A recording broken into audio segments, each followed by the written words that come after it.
नमस्कार, स्वागत आहे तुमचं माझ्या या चॅनेलमध्ये।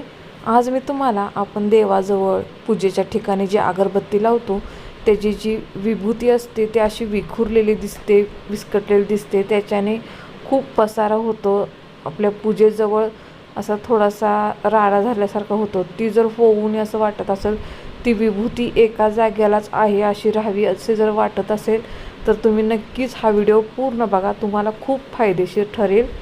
तर चला व्हिडिओला सुरुवात करूया। इथे मी अगरबत्ती घेतलेत। ह्या अगरबत्ती आपण लावायच्या अगोदर मी घेतलेत।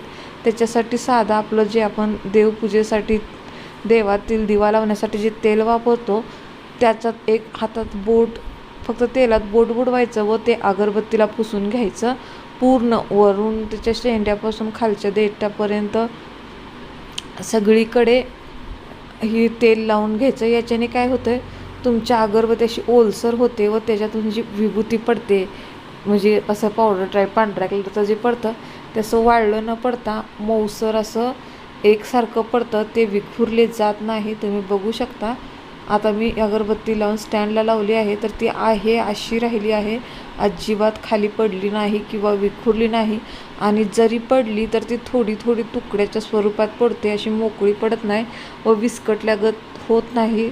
त्यामुळे ही ट्रिक वापरा व तुमची पूजेच्या ठिकाणची स्वच्छता राखा, कारण की ही विभूती देखील एक पवित्र वस्तू असते, त्यामुळे त्याची विखुरून पायाखाली ती येण्याची शक्यता असते।